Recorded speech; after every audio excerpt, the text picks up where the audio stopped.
Okay, hello and welcome. My name is Rick Baxter with Cost Control Software here in Carmel, Indiana. I'm pleased to kind of today give you a little review of the PlannerOne version 6.0 and show you what's new in this latest release. Now, as most of you know, I help NAV users such as yourself get the most from your Dynamics NAV software and certainly from your PlannerOne software as well. As you know, or maybe don't know, PlannerOne has just released their version 6 for Dynamics NAV. And we get a lot of people saying, well, what's new in that version? So I'm going to take you through a few slides and give you some introduction to some of the new components. So sit back, relax, and let's get started. So the first thing is a little overview of what we're going to look at with this new version 6.0. I'll show you some of the functional improvements, and then we'll talk about implementation, some things that have changed there. We'll talk about the PlannerOne Web Manager. You're probably already familiar with the PlannerOne Manager. Now there is a Web Manager version. I'll show you a peek at that as well. And we'll talk about some of the different versions and certifications that are available with this product as well. So let's get started with some of the functional improvements. The first one, and probably the biggest one, is a new function called pin operations. And it's specifically for production scheduler, not resource planner. So this is in the production scheduler pin operations. What it does is it ensures that operations will be scheduled on a given date and resource and will not move again. So you're literally pinning that operation to a specific date and to a specific machine or machine center to be sure it's running at that time. The feature is available when selecting several operations, so I'm going to show it to you with just selecting one operations, but it does allow for multiple operations. And it can be done with or without overload, and I've got a little video that shows that as well. Pin operations and modify dates from with NAV, so you can modify the dates from your Dynamics NAV with this pin operation. So let's go take a look. Got a little video that kind of gives you an example down here. There's the pin, and you'll see you can also unpin. So you can pin and unpin. It's a simple drag and drop, and then you say reserve the resource, and it adds the pin indicator there. And you do optionally might want to move the successor operations and allow for an overload situation. That's optional. And then you can certainly unpin it and bring it back with the drag and drop from standby or by using the optimization engine and then pin the operation. It's just that simple. So it's this new section up there where the big arrow is pointing called pin operations. Now, how can it be used?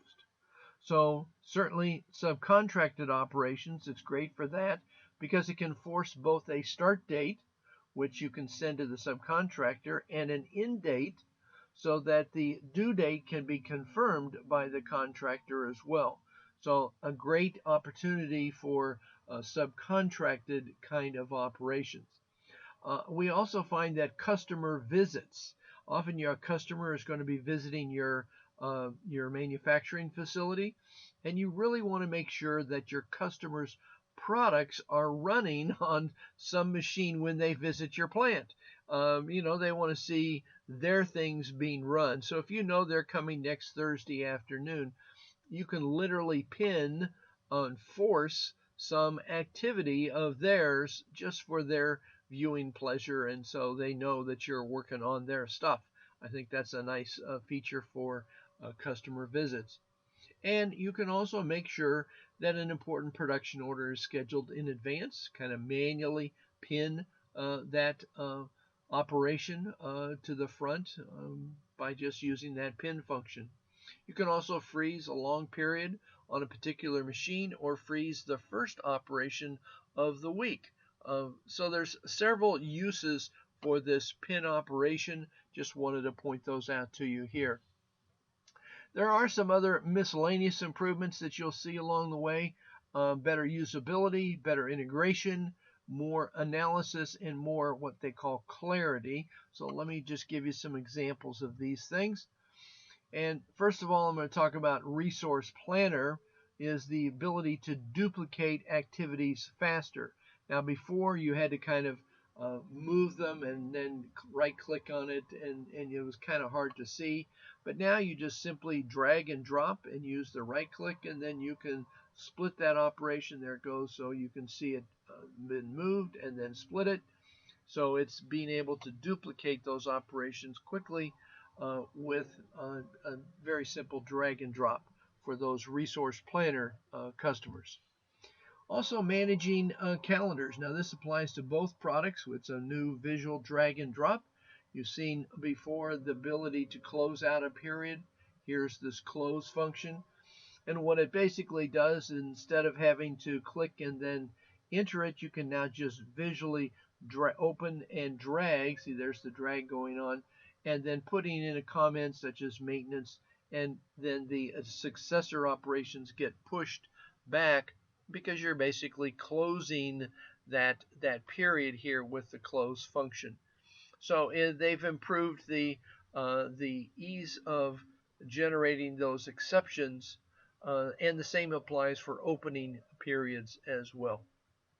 Okay, some better integration between NAV and the PlannerOne. So let's take a look at these three. First is the ability to ignore the move and wait times. Now, not everybody will want to do this, but it certainly is now available if you want to.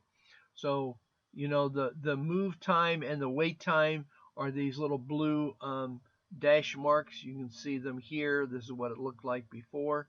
These little blue, hopefully you can see these on your screen. Indicators on screen for the move time and the wait time. You can basically, with an option, there's an option in the PlannerOne setup page where you can basically say, no, I don't want to do that. I don't want to display those. But you do need to reinitialize after in any of the sectors after a change. Or if you're not using sectors, you still just do one reinitialization. And then it comes out like this, so you don't see any of those wait times and move times shown on screen. Optional, that's up to you. Also, update the component due date or not. So by default, the previous version 5.0 by default, when positioning component due dates, they were updated. Okay, new possibility is just not to do it. So if you want to leave the due dates alone on your component list, now this is for production scheduler users, and you wanted to not update the planner from PlannerOne and change these dates, there is a new option in the PlannerOne setup page. You'll find it very easily, and there's no need to restart the service after this change. It will take place immediately. Just as an example here, let me just move this forward. We had previously, in fact, let me go back just 1 second. On a production order, you know, we had the earliest start date, so that's typically like 4 weeks from the due date. So you set up a due date, and then the work order has an ending date on the work order and a scheduled start date for that work order. When you make a drag and drop and move this work order, then you get new values. You get a planned start date and a planned end date, okay? And the old starting date and ending dates are definitely left alone in on your production order, especially on the routing. You'll see these that we don't change those dates, and you have some new dates. So you've got a new planned start date and a planned end date after any drag or drop operation. And then the decision is, what do we want to do with the components due date? Because you've done a drag and drop on this work order, do you now want to reset the component's due date because maybe you move that work order forward in time. So there's now this new option on the setup page which says either don't update the dates or do update the dates. That's kind of up to you. I kind of am thinking that if you move this forward, this work order forward, then it would make sense to adjust your components required due date as well, right on that component list. So that's new in 6.0. Also, when you're publishing, many of you look from time to time at infinite capacity. There is a switch here to remove the finite capacity and see your production orders as infinite. But when you publish, the recommendation is that you really never publish when you have the infinite capacity mode turned on.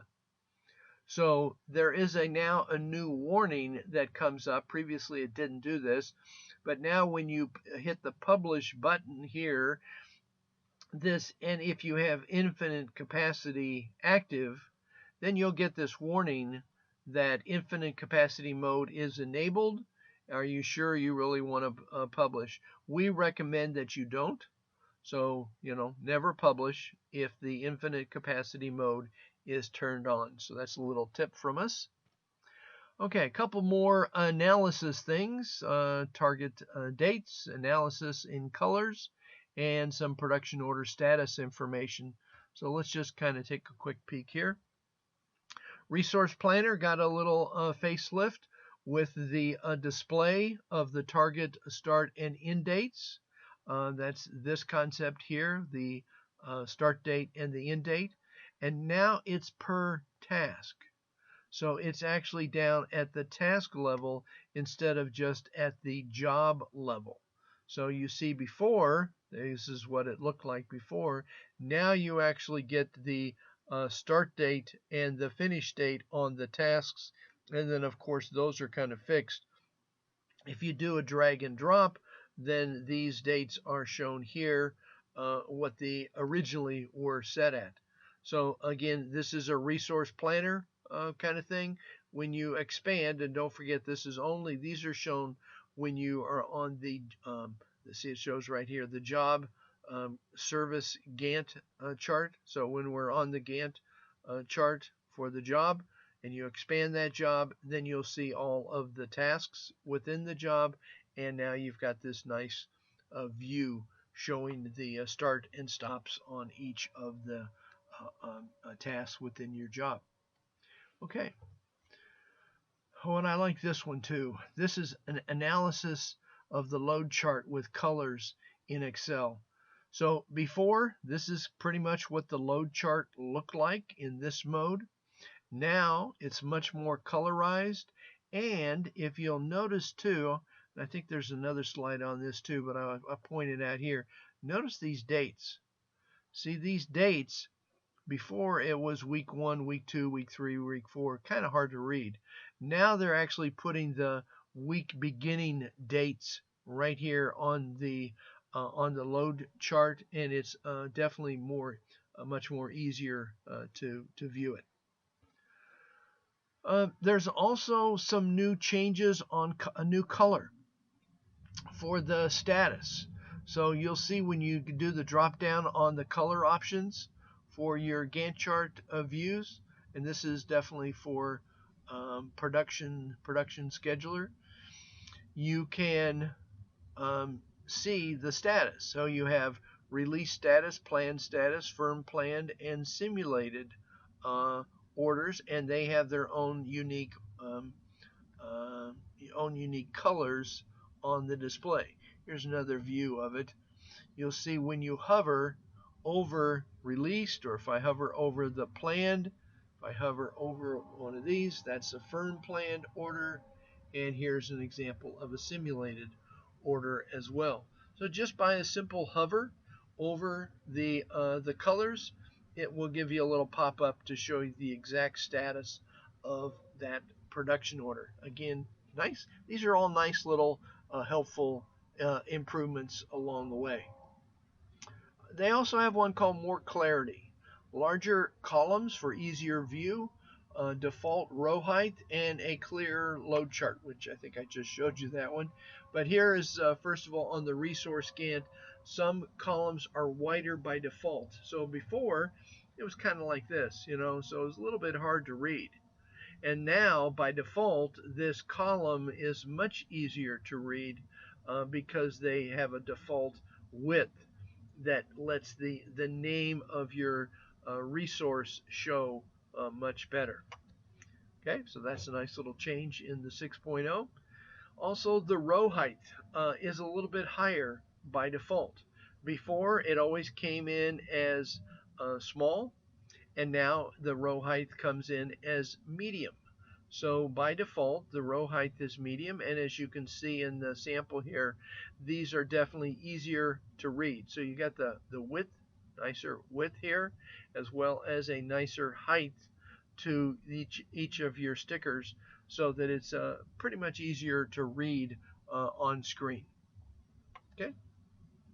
And I'm just pointing out some of the differences. And here's what I mentioned before on the load chart.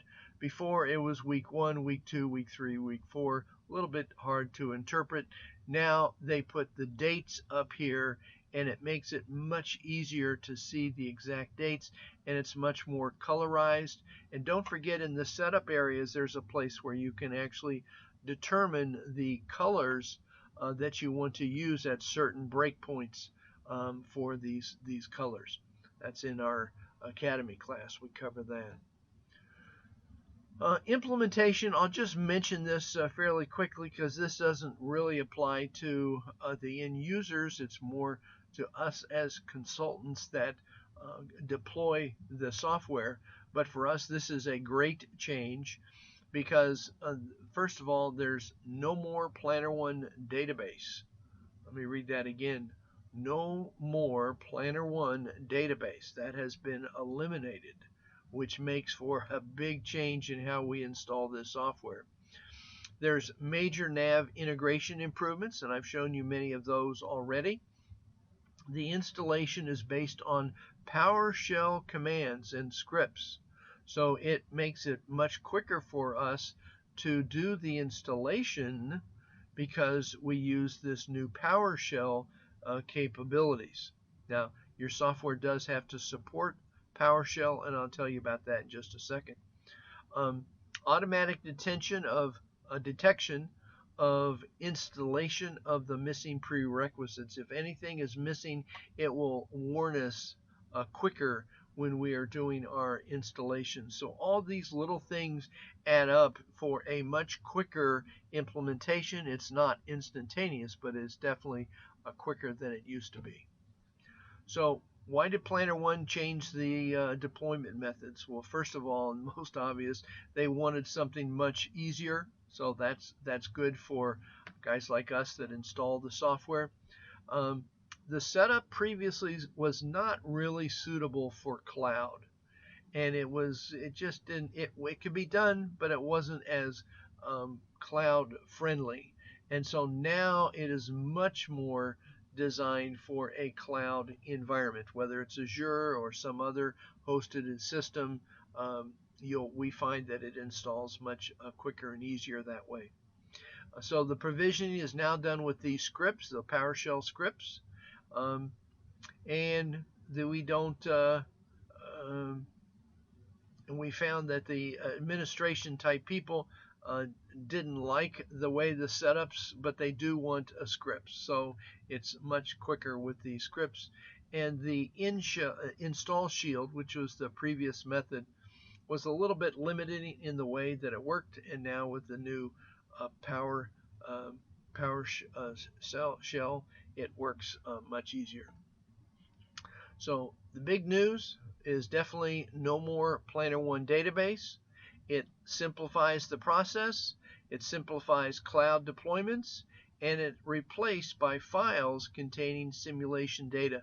So all these things go together to make, again, a much simpler installation when you're at version 6.0 and above. There are these major nav integration improvements as well. Some of the FOBs have been refactored so that it is easier to integrate it by ourselves, by the partners. And there's less code in the standard nav object, so we change less in NAV than previously. And so these functions have been moved to some of the PlannerOne objects and not in integrating in with the nav objects. It makes for a cleaner install. So as before, I mentioned the PowerShell automation platform for installing it, simple system management, scripts for packaged installation, and it makes for this repeatability, standardization, automation. Automation is probably the biggest point here to really do these installs. Another change is you're probably, those of you listening to this video are already familiar with the PlannerOne Manager, where you go to reinitialize or check error logs or verify that your installation is working properly. There is a new one for a web manager so that you can get to the web, to the manager from your browser. So that's a big ergonomic, I can't even say the word, improvement. So, and it's similar menu and organization, so it's an easy transition to see it when it's on a browser, but it's just an easier view. And it again improves this cloud concept for deployments when you're running it all on the cloud. Now they're still going to maintain the original PlannerOne Manager at least until the next release, so you have both, but the new web manager is available. Let's take a look at what it looks like. So here's a peek. So this is the web manager. Notice the version number is shown right on the front screen, on the summary screen of the web manager. This is your typical check marks. Most of you have probably seen these before to be sure that it's all up and running properly. And notice the version number displays as well. For those of you maybe don't know as far as the version number, this is version 6.0, the way you read this. Then 1637 means this is 2016 and week 37 as far as the next release or the most current release date of the version that you're currently on. On the configuration tab, some of you might be familiar with this. This is where you set up your scheduling criteria and positioning criteria. We talk about this in the sales process about defining your rules of how you want the scheduling engine to operate. Now it comes with some nice defaults, so you may or may not change this, but you do have the ability to literally say, well, I want to move up the minimized setup times. I want that higher than the minimum task start date. So you can change the sequence. You use this little tool here and just drag and drop the sequence. So this is the scheduling criteria, and then there's also a positioning criteria. Now, on our Academy course, on the Cost Control Academy for PlannerOne, we have some new videos that show these in detail, how each one of these works and applies, and the margins and the hours and the units and so forth. So there is probably, I would say, a good hour to hour and a half presentation on how to just use the scheduling criteria and the positioning criteria, because this is an important part of the setup for your to get the maximum use out of your software. So be sure to take a look at the scheduling criteria and the positioning criteria within your software, and definitely you want to take advantage of the course on the website for that. If you need help finding that, just give us a call here at Cost Control Software.